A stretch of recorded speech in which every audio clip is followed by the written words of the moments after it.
Good morning, dear students. Hope and pray all well everywhere. Well, children, let's do today the back exercises of chapter 4, लहरों क्या गीत. Let's start with the शब्दार्थ first. Page 33.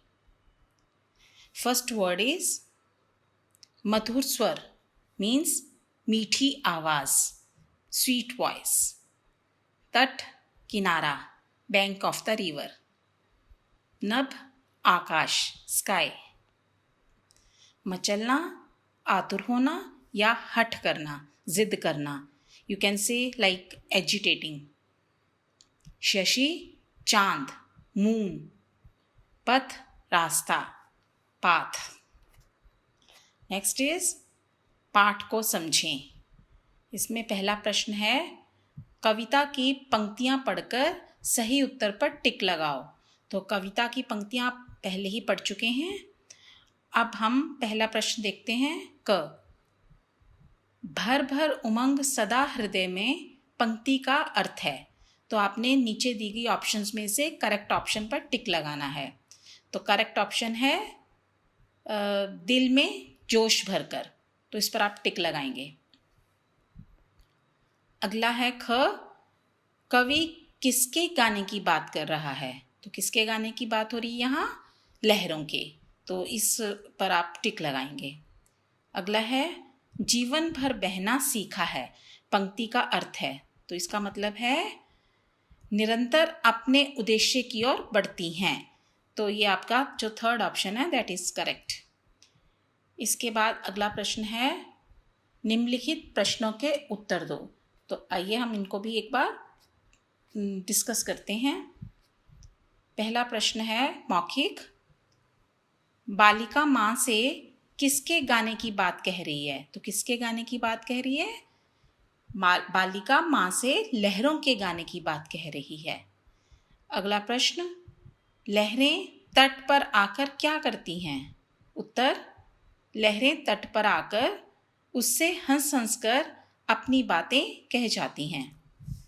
अगला प्रश्न लहरें नभ से किसे उतार लाई हैं और क्यों. उत्तर अपने संग खेल खिलाने के लिए लहरें नभ से शशि को उतार लाई हैं. अगला प्रश्न लहरों ने क्या सीखा है. उत्तर लहरों ने अपने दिल में उमंग भरकर जीवन भर आगे बढ़ना सीखा है. अब है लिखित प्रश्न. पहला प्रश्न है लहरें कैसे स्वरों में गीत सुना रही हैं. उत्तर लहरें कल कल छल छल के मधुर स्वरों में गीत सुना रही हैं. ख बालिका ने लहरों को क्या करते देखा. उत्तर बालिका ने लहरों को भी अपनी तरह मचलते और उमंग में भरकर उछलते देखा. अगला प्रश्न लहरें चंद्रमा के साथ कैसे खेल रही हैं. उत्तर लहरें धीमे धीमे जल के झूले पर चंद्रमा को झुलाती हुई उससे खेल रही हैं. घ लहरें हंस हंस कर क्या कहती हैं. उत्तर लहरें सदा हंसते हुए जीवन पथ पर आगे बढ़ते रहने का संदेश देती हैं. अंतिम प्रश्न जीवन में बिना रुके आगे बढ़ना क्यों जरूरी है. उत्तर अपने लक्ष्य को पाने के लिए जीवन में हर स्थिति में बिना रुके आगे बढ़ते रहना बहुत ज़रूरी है. तो इसके बाद है भाषा को समझें. तो इसके अंतर्गत पहला है वर्ण विच्छेद करो. ये वर्ण विच्छेद भी मैं आपको पहले किसी पाठ में सिखा चुकी हूँ, पर एक बार फिर से पहले मैं इसके विषय में आपको बता देती हूँ. वर्ण विच्छेद मतलब हर अक्षर को अलग अलग करके लिखना. शब्द में जितने भी अक्षर हैं उनको अलग करके लिखना. जैसे कि पहली उदाहरण यहाँ पे ऑलरेडी सॉल्व्ड है दैट इज़ मधुर. तो इसमें मधुर में जितने भी अक्षर हैं वर्ण हैं उनको अलग अलग करना वर्ण विच्छेद कहलाएगा. तो आपने कैसे अलग करना है. आपको ये भी पता है कि हर जो व्यंजन है वो स्वर के साथ ही बोला जाता है. तो जैसे म अकेला नहीं है, इसके साथ स्वर भी जुड़ा हुआ है।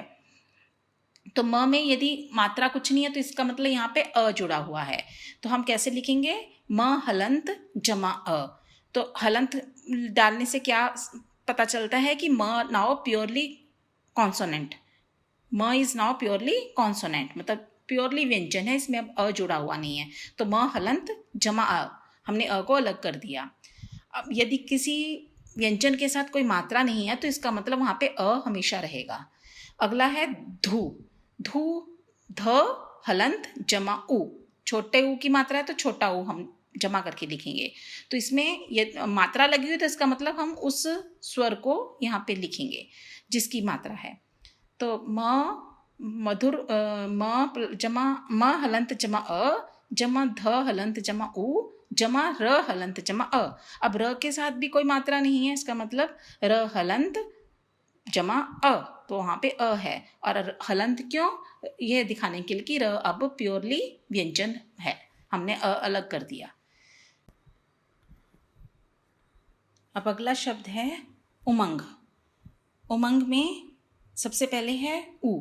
तो ऊ जो है स्वर है, स्वर अपने आप बोले जाते हैं, इसलिए उसको हम ऐसे ही लिख देंगे, चाहे कोई भी स्वर हो, अ ऊ ए ऐ ओ औ, कोई भी स्वर आ जाए उसको कुछ अलग करके नहीं लिखना होता, उसको एज इट इज़ कोई भी स्वर है, जो भी स्वर है उसको ऐसे ही लिख देना है। लिखकर उसके बाद अगले जो वर्ण हैं उनको जमा करते जाना है। अब जैसे ऊ लिख दिया, उसके बाद म मंग। तो म में पहले हम बिंदी को थोड़ी देर के लिए भूल जाएं।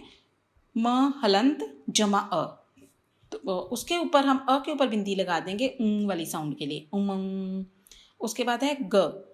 ग में कोई मात्रा नहीं है, इसका मतलब ग हलंत जमा अ इज ऑलवेज देयर। तो यह है उमंग का विच्छेद। उसके बाद शशि। शशि में पहले श को देखिए, श कोई मात्रा नहीं है, इसका मतलब श हलंत जमा अ। उसके बाद शी, तो इसका मतलब जमा श हलंत जमा ई छोटी, ई छोटी की मात्रा है तो ई छोटी ही लिखेंगे। तो शशि का वर्ण विच्छेद इस प्रकार है। उसके बाद है झुलाती। तो सबसे पहले झू को पकड़िए, झ हलंत जमा ऊ, छोटे ऊ की मात्रा है तो ऊ लिख देंगे, उसके छोटा ऊ लिखेंगे। उसके बाद ला जमा ल हलंत जमा आ, तो आ की मात्रा है तो आ लिख देंगे, ठीक है। उसके बाद जमा त हलंत जमा ई, अब बड़ी की मात्रा है तो बड़ी लिख देंगे। तो इस तरह से झुलाती का वर्ण विच्छेद हुआ। अब है खिलौना। खी, पहले खी को पकड़े, ख हलंत जमा ई छोटी की मात्रा है तो छोटी ई, तो ख हलंत जमा ई जमा लौ। अब लौ को कैसे तोड़ेंगे हम? ल हलंत जमा औ, अब औ की मात्रा है तो औ लिखेंगे, ठीक है। अब हलंत लगाना, जब भी हम वह व्यंजन को स्वर से अलग करेंगे तो उस व्यंजन के नीचे हलंत लगाना बहुत ज़रूरी है, नहीं तो आपके मार्क्स कट जाएंगे। तो क्योंकि वो यही हमें बता रहा है कि अब ये व्यंजन प्योरली व्यंजन है, इसमें स्वर जुड़ा हुआ नहीं है, स्वर को हमने अलग कर दिया। तो ल हलंत जमा औ, उसके बाद है ना, तो न हलंत जमा आ, अब आ की मात्रा है तो आ लिख देंगे, जिसकी भी मात्रा है उस स्वर को हम लिख देंगे। अब अंतिम शब्द है हंसना। तो पहले हं को पकड़ेंगे, तो ह हलंत जमा अ, चंद्र बिंदु को बाद में हम देखेंगे, पहले हम ह को जस्ट देखो, ह कैसे, ह में कोई मात्रा नहीं है तो ह हलंत जमा अ, तो अ के ऊपर हम चंद्र बिंदु लगा देंगे उस अ वाली साउंड के लिए, हं हन। उसके बाद स हलंत जमा अ, कोई मात्रा नहीं तो जमा अ, स हलंत जमा अ। उसके बाद ना, न हलंत जमा आ, तो ये है हंसना। अब इसके बाद है अगला प्रश्न पंक्चुएशन के ऊपर है, तो इसको हम पहले पढ़ लेते हैं, फिर हम जो इसकी जो है कुछ एग्जाम्पल्स दिए हैं सॉल्व करने के लिए हम वो करेंगे। लिखते समय भावों और विचारों की अभिव्यक्ति को स्पष्ट करने, भाषा की गति, प्रवाह और विराम को व्यक्त करने के लिए विराम चिन्हों का प्रयोग होता है। विराम चिन्ह मतलब पंक्चुएशन मार्क्स। आओ कुछ विराम चिन्हों के बारे में जानें। सबसे पहले है अल्प विराम, जिसको हम कॉमा कहते हैं। वाक्य में थोड़ी देर के लिए रुकने या शब्दों को अलग अलग दिखाने के लिए कॉमा चिन्ह लगाते हैं, इसे अल्प विराम कहते हैं। जैसे हमें छल, दंभ, द्वेष, पाखंड व झूठ से बचना चाहिए। तो ये जो बीच में हमने थोड़ी थोड़ी देर के लिए रुके हैं, इसको अल्प विराम कहते हैं, इंग्लिश में इसको कॉमा कहते हैं। पूर्ण विराम मतलब फुल स्टॉप, पूरी तरह से रुकना, मतलब पूरी बात हमारी हो जाए तो अंत में हम जो फुल स्टॉप लगाते हैं, हिंदी में उसको पूर्ण विराम कहते हैं, खड़ी डंडी। वाक्य के पूरा होने पर पूर्ण विराम लगाते हैं, जैसे गांधी जी भारत के राष्ट्रपिता हैं, तो बात पूरी होगी तो अंत में हम पूर्ण विराम लगाएंगे। अगला है प्रश्नवाचक, क्वेश्चन मार्क। जिस वाक्य में प्रश्न पूछा जाता है उसके अंत में प्रश्नवाचक चिन्ह लगाते हैं, जैसे तुम क्या खा रहे हो, तो पीछे क्वेश्चन मार्क लगेगा। आगे है विस्मय आदि बोधक चिन्ह, means exclamatory sign, sign of exclamation. हर्ष, शोक, घृणा, विस्मय, संबोधन आदि मनोभाव प्रकट करने के लिए विस्मय आदि बोधक चिन्ह लगाते हैं, जैसे अरे तुम आ गए। तो इस प्रकार ये जो है अभी हमने ऊपर पढ़े हैं चिन्ह, इनके ऊपर कुछ वाक्य दिए गए हैं, तो हमने यहाँ पर उपयुक्त विराम चिन्ह लगाने हैं नीचे दिए गए वाक्यों में। पहला है क माँ। अब यदि हम बिना विराम चिन्हों के बोलेंगे तो ये कैसे है, माँ ये लहरें भी गाती हैं, तो ये ऐसे नहीं है, माँ ये लहरें भी गाती हैं। तो हम पहले माँ के पीछे हम क्या लगाएंगे, साइन ऑफ एक्सक्लेमेशन, उसके बाद ये लहरें भी गाती हैं, अंत में जस्ट पूर्ण विराम, फुल स्टॉप। अगला है लहरों ने आगे बढ़ना सीखा है, इसमें और कुछ एक्सप्रेशन नहीं है, जस्ट अंत में आपने पूर्ण विराम लगा देना है। अगला है लहरें क्या कहना चाहती हैं, तो ये प्रश्न है, तो पीछे हम प्रश्नवाचक चिन्ह लगा देंगे, क्वेश्चन मार्क। अगला है निराला, दिनकर, बच्चन आदि श्रेष्ठ कवि हैं, तो ये कवियों के नाम हैं, तो आप बीच में अल्प विराम लगाएंगे, मतलब कॉमा लगाएंगे। निराला के बाद कॉमा, दिनकर के बाद कॉमा। अब बच्चन के पीछे नहीं लगाएंगे क्योंकि आगे आदि लिखा है। निराला, दिनकर, बच्चन आदि श्रेष्ठ कवि हैं, तो अंत में हम पूर्ण विराम लगाएंगे, फुल स्टॉप। अंतिम वाक्य है वाह मज़ा आ गया, तो वाह के बाद विस्मय आदि बोधक मतलब साइन ऑफ एक्सक्लेमेशन, और अंत में मज़ा आ गया के बाद पूर्ण विराम, फुल स्टॉप। इसके अगला प्रश्न है तीसरा, निम्नलिखित भाववाचक संज्ञाओं से विशेषण बनाकर लिखो। तो जो गिवन वर्ड्स हैं वो एब्स्ट्रैक्ट नाउन्स हैं, ठीक है, भाववाचक संज्ञाएं। तो इससे हमने क्या बनाना है, विशेषण मीन्स एडजेक्टिव्स। जैसे पहला है सरलता, तो इससे एडजेक्टिव क्या बना, विशेषण क्या बना, सरल। मिठास से मीठा, कुशलता से कुशल,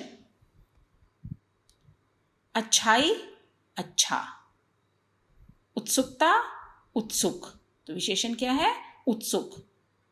मुक्ति से मुक्त, तो ये सब जो शब्द हैं ये हमने बनाए भाववाचक संज्ञाओं से जो हैं विशेषण शब्द। तो इतना ही था आपका ये पाठ। सो इसके बाद हम अगले विषय पर फिर कभी मिलेंगे। सो बाय बाय, टेक केयर।